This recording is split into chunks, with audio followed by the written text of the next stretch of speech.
মানে আপনারা কোথায় যাচ্ছেন?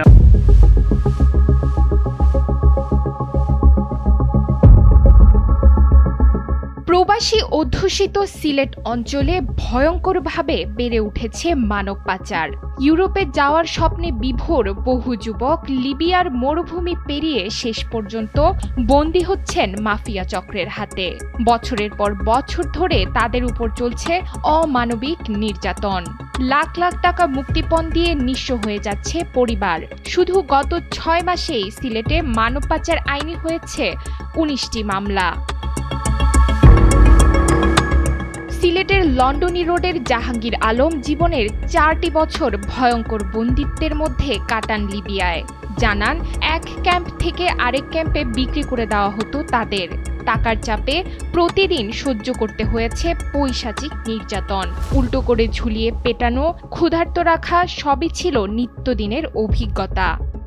আমারে প্রথম হয়েছে তুমি লিবিয়া আসো, আওয়ার পরে তোমার তুর্কি একটা কোম্পানির বালা একটা কাজ দেবো, ডলার হিসাবে বেতন দেবো। এখানে যাওয়ার পরে আর আমার কোনো কাজ দেয় না। বেনগাজি যাওয়ার পরে 9 দিন রাখছে।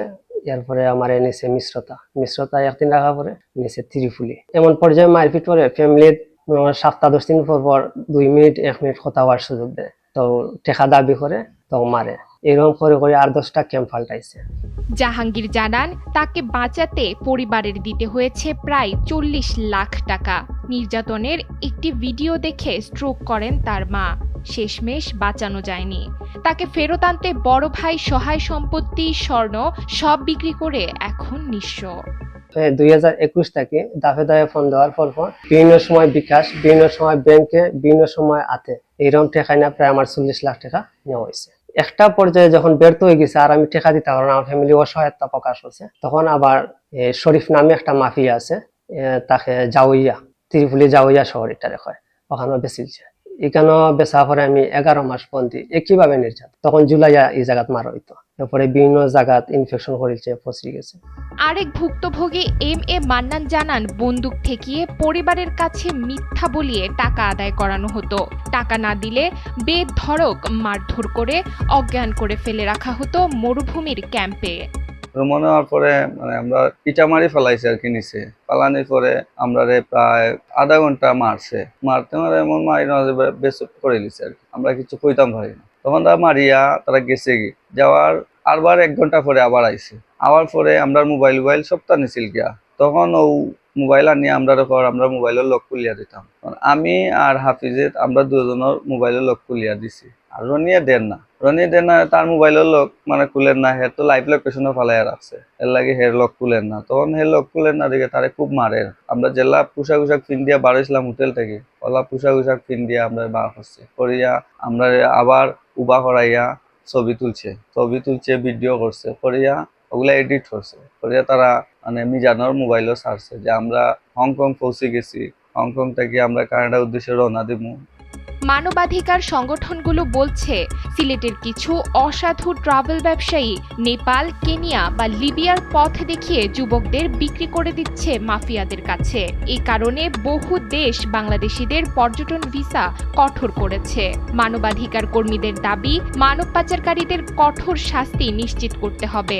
একই সঙ্গে দরকার সচেতনতা বৃদ্ধি ও প্রতারণা রোধে নজরদারি জোরদার করা।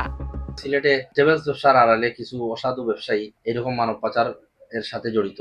এটার কারণে যেটি হচ্ছে, আমরা যারা ট্যুরিজম ব্যবসা করেন যারা, তাদের মারাত্মক ধরনের ক্ষতিগ্রস্ত হচ্ছেন। পৃথিবীর বিভিন্ন দেশ, বিশেষ করে এশিয়ার অনেক দেশ যেগুলা পর্যটন নির্ভর কান্ট্রি, যেগুলো বাংলাদেশকে এখন ভিসা দিচ্ছেই না বললে চলে, এবং ভিসার রেশিওটা অনেক কম।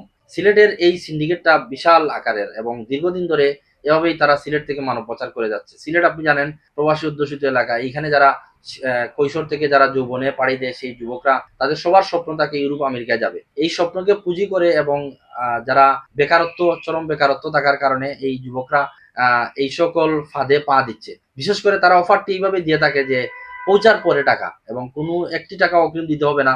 এইরকম সুকৌশলের কারণে বিশেষ করে সিলেট অঞ্চলের হতাশাগ্রস্ত যুবকরা এই পথে পাড়ি দিচ্ছে। আইন শৃঙ্খলা বাহিনী জানায়, অনেক ভুক্তভোগী লজ্জা বা ভয়ে বিষয়টি গোপন রাখলেও শুধু সম্প্রতি সিলেট মেট্রোপলিটন পুলিশের 6 থানায় হয়েছে 19টি মামলা। আমরা যেটা পর্যালোচনা করে দেখেছি, সিলেটের বাসিন্দাদের বিশ্বের অন্যান্য দেশসমূহ যাওয়ার একটা প্রবণতা রয়েছে। তো এই সুযোগটাকে কাজে লাগিয়ে একটি চক্র তাদেরকে মানব পাচারের ভিকটিম হিসেবে তাদেরকে গণ্য করে বিশ্বের বিভিন্ন দেশে নিয়ে যায়। আমরা এখন পর্যন্ত আমাদের মেট্রোপলিটন এলাকায় যে সকল মামলা হয়েছে, আমাদের 19টি মামলা এখনো তদন্তাধীন রয়েছে। বেশিরভাগ মামলা হচ্ছে সিআইডি ঢাকাতে তদন্তাধীন। এখনো যদি কোনো ভিকটিম যদি আসেন এই ধরনের শোষণের সমশোষণ বা মানব পাচারের ভিকটিম হয়ে, তাহলে আমরা কিন্তু থানায় অভিযোগ করলে আমরা আইনগত ব্যবস্থা গ্রহণ করব।